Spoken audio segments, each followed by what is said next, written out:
Salut à tous et bienvenue aujourd'hui dans un Carvan VFX pour un nouvel tutoriel sur Blender. Aujourd'hui on s'attaque à une nouvelle modélisation puisqu'aujourd'hui on va modéliser donc le marteau de Thor. D'accord, donc pour ceux qui connaissent les films Avengers ou même le film Thor, vous savez de quel marteau je parle. D'accord, donc pour ceux qui connaissent pas, je vous invite à regarder sur internet puisqu'aujourd'hui je ne pourrai pas vous montrer de référence parce que voilà, les images ne m'appartiennent pas. Mais du coup je pourrais vous montrer donc la modélisation finale en début de vidéo. D'accord, comme ça vous savez à quoi ça ressemble plus ou moins et ce qu'on va modéliser aujourd'hui. D'accord. Donc du coup, on se retrouve tout de suite sur Blender pour la modélisation de ce marteau.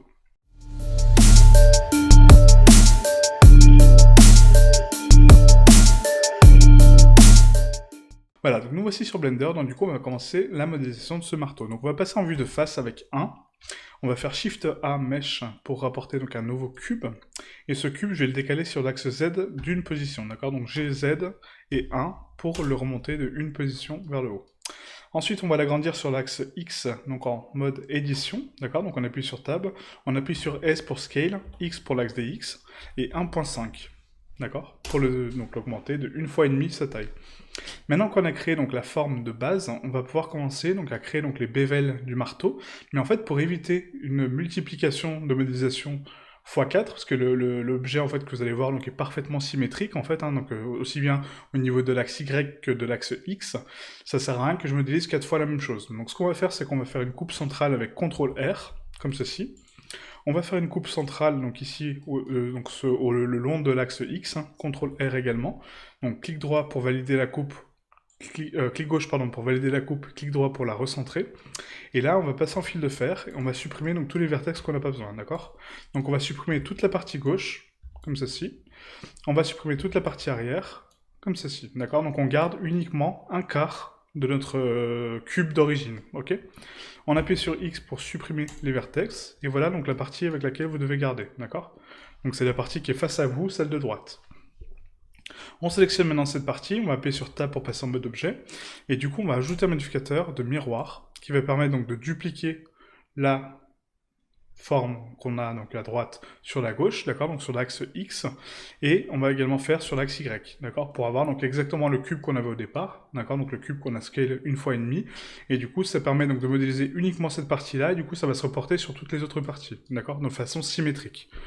On active la troncature, très important, et là on va pouvoir commencer notre modélisation. Du coup on passe en solide, on passe en mode edit avec Tab, et du coup on va passer en mode vertex ici. Donc ce que je vais faire, c'est que je vais commencer par créer donc les bévels qui sont propres à notre marteau, d'accord. Donc on va sélectionner donc les deux arêtes qui sont ici, donc qui sont parallèles l'une à l'autre. On va faire CTRL B, et on va taper une valeur de 0,25, d'accord, comme ceci. Donc ce qui permet de créer donc le bével qu'on a sur le marteau. Ensuite, on va sélectionner donc l'outil face, on va sélectionner la face de droite. On va la dupliquer cette face, donc Shift D pour dupliquer la face, clic droit pour la laisser en place, et là on va la décaler sur l'axe des X, donc GX pour la déplacer sur l'axe des X, et on va la décaler donc de 0,01, comme ceci, d'accord. On appuie sur Entrée pour valider.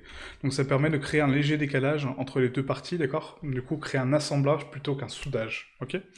Ensuite, cette partie-là, on va l'extruder sur l'axe des X, donc E pour extruder, X pour l'axe des X, et on va taper une valeur de 0,35, d'accord, comme ceci.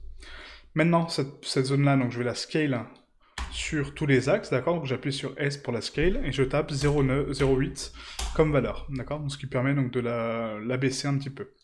Ensuite, on va réduire donc les arêtes ici, parce que si vous regardez donc dans les références, les arêtes qui sont là sont plus petites que les arêtes d'origine, d'accord. Donc là, c'est ce qu'on va essayer de simuler. Donc pour ce faire, on va passer ici donc en origine individuelle et on va scale ces arêtes là à 0,5 comme ceci, d'accord. Donc S 0,5. Là, pareil, S 0,5, comme ceci. Et maintenant, on va réaligner mes vertex par rapport au vertex qu'on vient de créer, d'accord. Donc le vertex qui est ici, on va regarder sa position sur les paramètres de transformation, et là on voit qu'il a une position donc, de moins 0,75 sur l'axe Z. Donc on copie cette valeur, et on va la copier sur la valeur qui est ici, d'accord. Donc CTRL V pour la copier, voilà. Là pareil, donc là c'est 0,75 en positif, donc on va la taper, 0,75 en positif, ok. Ce qui permet de réaligner tous mes vertex parfaitement, et du coup de créer donc le léger décalage qu'on avait ici, hein, d'accord. Voilà, donc là on commence à voir donc la base déjà de notre marteau. Maintenant ce qu'on va faire, c'est qu'on va créer donc les stries qu'il y a ici donc sur le côté, d'accord. Donc là c'est en fait mon marteau est posé sur le sol avec donc la face du dessus au sol, d'accord. Donc on va simuler vraiment ça, hein. Donc la partie ronde que vous voyez dans la référence est ici, hein, d'accord. Et le manche va partir du haut vers, enfin de cette zone-là vers le haut, d'accord?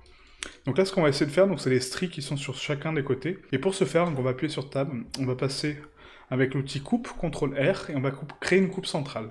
Cette coupe centrale, du coup, je vais la doubler vers l'intérieur, CTRL R, encore une fois, et je vais lui donner une valeur de 0.9 en négatif, comme ceci. On peut même l'augmenter un petit peu, on va mettre 0.85, d'accord? Comme ceci. Ensuite, je vais créer donc une nouvelle coupe ici, horizontale par rapport à cet axe-là, CTRL R, et on va taper une valeur de 0.8 en négatif. Donc là, c'est pas assez, on va mettre 0.7, voilà, comme ceci, ok? Ce qui me permet donc de créer maintenant donc, la forme de mes rainures, d'accord, qui est ici avec ces faces-là, que je vais pouvoir donc extruder avec E, S pour les scales, et je vais les rentrer à l'intérieur pour créer mon dénivelé, d'accord? Donc à vous de les rentrer au niveau que vous voulez, donc là, pour moi, ça me paraît pas mal, ok? On appuie sur Tab pour repasser en mode objet, et du coup, voilà, donc on a créé nos rainures. Donc là, c'est parfait. Maintenant, on va créer donc les rainures qui sont ici, donc à ce niveau-là. Donc pour ce faire, on va appuyer sur Tab, on va faire CTRL R pour créer donc une nouvelle coupe. Et là, en fait, mes rainures donc, arrivent un tout petit peu avant mon bevel, d'accord? Donc la fin de mon bevel qui est ici. Donc du coup, on va taper donc, une valeur de 0.95 en négatif. Voilà, je pense que c'est pas mal. On va créer donc une deuxième coupe, CTRL R, encore une fois, à 0.9 en négatif. Donc là, c'est pas assez, on va mettre 0.95, voilà, comme ceci. Et là, du coup, on va créer donc une autre coupe centrale pour donner donc la fin de notre coupe. Donc là, on va faire CTRL R, et on va donner une valeur de 0.7. Non, c'est pas assez, donc on va donner une valeur de 0.8. Toujours pas, 0.85, excusez-moi. Voilà, 0.85 comme ceci, ce qui me permet donc de créer donc, la fin de notre coupe, d'accord? Donc là, c'est nickel. Voilà, et du coup, donc, on va recréer donc, une coupe ici, donc au centre, d'accord, donc de la coupe qu'on vient de faire. Donc clic droit pour valider donc, la coupe. Et là, on va la décaler sur l'axe Z, donc GZ, et on va la décaler à 0.2. Et on va la décaler à 0.02. Voilà, en négatif, comme ceci. Voilà, donc là, c'est parfait. C'est parfait. Ensuite, donc là, on a donc cette zone-là qui va être donc renfoncée, d'accord, pour créer donc le renfoncement que vous avez sur les références. Hein. Je suis désolé, du coup, je peux pas vous les montrer, mais vous pouvez regarder directement sur Internet. Vous avez un renfoncement, en fait, qui va partir donc de toute la zone du marteau, d'accord, et qui va rentrer à ce niveau-là. Donc là, il faut que je crée une diagonale qui parte donc de mes points de coupe, qui sont ici, vers mes autres points de coupe qui sont là, d'accord. Donc pour ce faire, on va appuyer sur K, pour l'outil couteau. Hop, je sélectionne donc le dernier vertex, voilà, et là je vais jusqu'à la fin, excusez-moi, c'est moi qui me suis trompé. Donc on va jusqu'à la fin ici, on va le décaler un peu, voilà, entrée, et là pareil, tac, jusqu'à la fin, voilà, entrée. Ok? Voilà, donc là c'est parfait. Donc on sélectionne maintenant donc, les faces que je souhaite extruder, voilà, et là je les extrude sur l'axe X, Y, d'accord, donc sur l'axe Y, hein, donc à l'intérieur. Et là je les décale de la façon que je souhaite. Donc on va les décaler à une valeur précise, on va donner une densité de 0.2. Non, c'est un peu trop, 0.1. D'accord? 0.1 à l'intérieur, comme ça.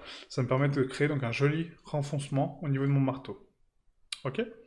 Voilà, donc là c'est plutôt pas mal. C'est plutôt pas mal. Maintenant qu'on a créé donc cette forme-là, je vais vouloir donc créer la boucle qu'il y a au-dessus de mon marteau. D'accord? Donc le petit cercle qu'il y a ici au-dessus. Et là, on va créer donc un cylindre, donc mesh cylindre. Et du coup, donc, on va lui donner donc, la densité qu'on souhaite. Donc S pour scale, 0.5 pour le réduire donc, à 0.5 de sa taille d'origine. Donc là, c'est pas mal. Et on va faire SZ et on va donner une densité de 0.1, SZ 0.5. D'accord? Donc pour le diviser donc, par 10%. Et après, on redivise donc les 10% par 5. D'accord? Donc par 50%. Ok? Pour avoir donc cette densité-là. Donc vous faites GZ 0.1 et GZ 0.5. Maintenant, on va coller donc, cette partie-là à la cime de mon marteau, d'accord? Donc, surtout pas souder les parties, d'accord? Donc, ne rentrez pas à l'intérieur de l'objet.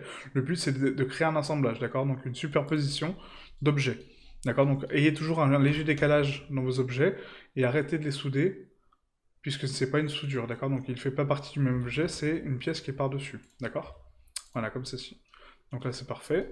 Hop. Voilà, et maintenant on va créer donc le manche et la base du manche, d'accord? Donc pour ce faire, on passe en vue de dessus, on va faire Shift A Mesh, on va créer donc un nouveau cylindre, encore une fois. Ce cylindre-là, du coup, donc je vais le scale à 0.25, comme ceci. Je vais passer en vue de face avec 1, je le décale encore une fois sur l'axe des Z, et je ne crée pas un soudage, mais un assemblage, donc du coup je le réduis un petit peu, comme ceci. Là, je vais le scale sur l'axe des Z à 0.1. comme ceci. Et on va l'agrandir donc sur l'axe des Z, donc à 2, voilà, comme ceci. Donc là, je pense que c'est pas mal, ou même un peu plus. On va remonter par 2, voilà. Hop, comme ceci. Donc là, en termes de taille, on est à 0,2. Hop, et là, je crée donc encore une fois un assemblage et pas un soudage. Hein. Toujours laisser un décalage sur vos objets. Donc là, c'est parfait. Hop. Maintenant, je passe en mode édition. Je vais supprimer donc la face du dessus et la face du dessous, d'accord, parce que j'en ai pas besoin, c'est pas des faces apparentes, donc du coup ça sert à rien de les garder. On sélectionne l'outil vertex, on sélectionne donc la boucle d'arête qui est sur la cime de mon cylindre, d'accord.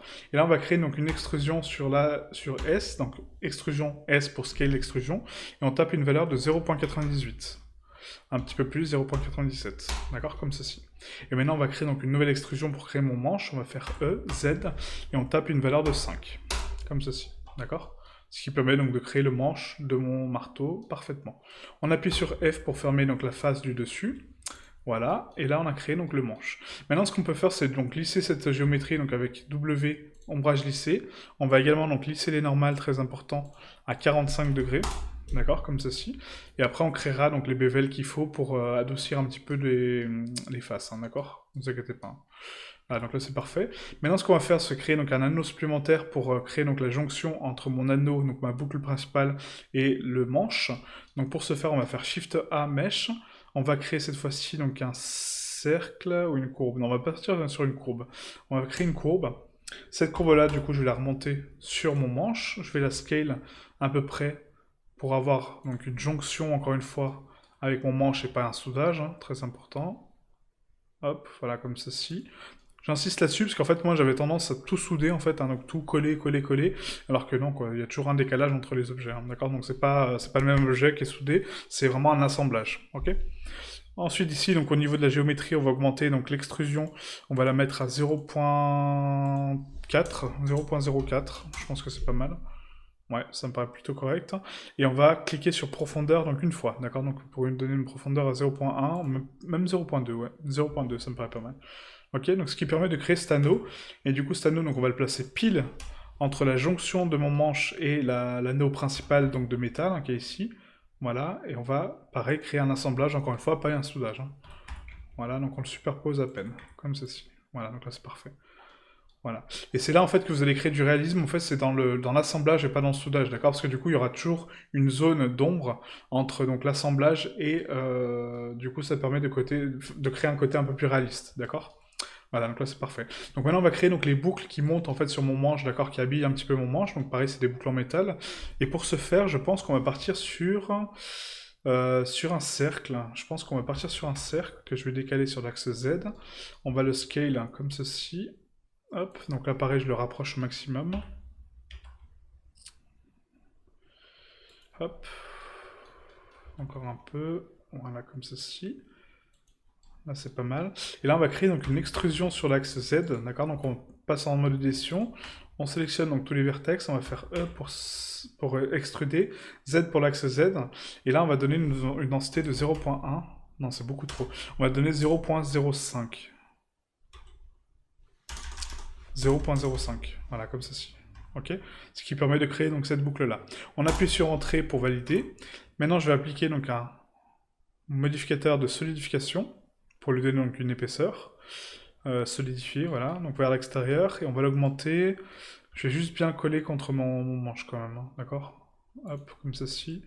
Voilà, toujours laisser donc mon espacement, donc là c'est parfait. Et du coup, donc l'épaisseur, on va donner 0.02. Ouais, je pense que c'est pas mal, 0.02 comme ceci, d'accord. Voilà.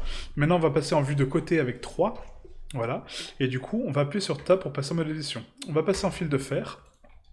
Et là, le but, c'est de créer donc les boucles que vous voyez sur le manche, en fait. Hein, donc, je pense que vous avez la même référence que moi. Et du coup, en fait, donc les boucles, si vous regardez, elles remontent un petit peu. Donc, on va passer en mode vertex. On va sélectionner donc les vertex du centre, donc en vue de côté, hein, toujours. Hein, ok. Et là, on va les remonter de façon proportionnelle avec l'outil proportion. On va les remonter sur l'axe Z, d'accord. Donc GZ. Je règle mon cercle d'influence et du coup je monte mes boucles pour créer donc la forme que je souhaite, d'accord. Donc là à peu près comme ça. Hop, voilà. Donc là c'est vraiment au coup d'œil, hein, d'accord. Donc c'est vraiment à vous de voir la forme de boucle que vous souhaitez. Voilà, donc là c'est plutôt correct. On va appliquer donc la solidification. W pour faire un ombrage lissé. On va le subdiviser une fois. Voilà, pour créer des boucles un peu plus jolies. On applique la subdivision, et du coup, on va lisser également les normales. Voilà. Du coup, à 180, parce que là, elles partent un peu dans tous les sens. Voilà, donc à 180. Et après, on lissera encore une fois les bords, hein, je pense, hein. Ouais, on va le faire maintenant. On va le faire maintenant parce qu'après je vais faire des duplications. Ce sera beaucoup plus simple de le faire maintenant. Donc on sélectionne donc la boucle vraiment de fin. D'accord, donc celle-ci, hein, d'accord, la boucle d'extrusion avec l'outil arrête. Hop, voilà. Shift, Alt, clic droit pour sélectionner donc la boucle entière. CTRL B. Et on va créer donc un bevel de 0.01. D'accord, comme ceci. On va augmenter donc à une coupe. Voilà. Et on valide avec le clic gauche. On va faire la même chose pour le dessous. Donc là on sélectionne donc la boucle qui finit ma forme. 0.01. 0.01. Voilà. Hop. On valide avec entrée. Voilà, comme ceci. Ça permet d'adoucir un tout petit peu mes bordures et du coup de donner un peu plus de relief, d'accord? Donc là, je vais juste scaler un peu plus à l'intérieur parce que là, c'est vraiment un peu trop décalé. Voilà, donc là, c'est pas mal.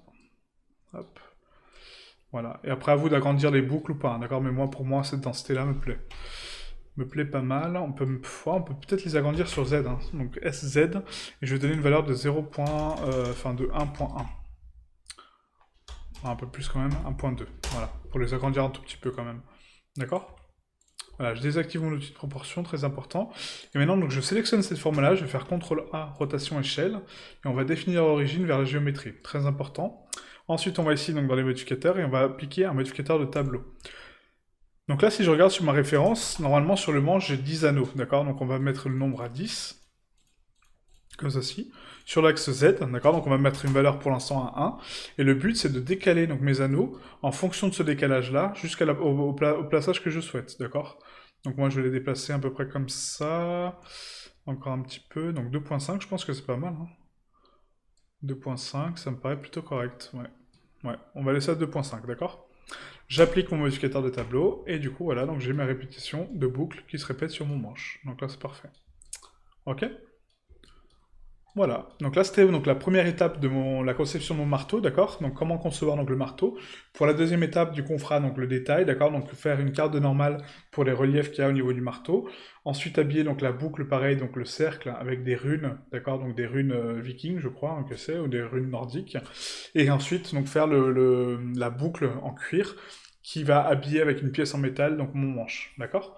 Voilà. Donc j'espère que ce tutoriel vous a plu, d'accord? Donc du coup, voilà, on fera de plus en plus de tutoriels comme ça, parce que là, en ce moment, je suis à fond sur les textures procédurales, et j'avoue que, bah, on a vite fait le tour, hein, d'accord, avec les textures procédurales, hein, à force, on va en faire beaucoup, beaucoup, beaucoup, et du coup, voilà, c'est bien de temps en temps de changer un petit peu de choses, et de faire des objets vraiment concrètement, ok? Donc voilà, donc merci à vous d'avoir regardé cette vidéo, et du coup, on se retrouve pour la suite de ce tutoriel demain, pour finir ce magnifique marteau. Merci à vous, à très bientôt. Ciao, ciao.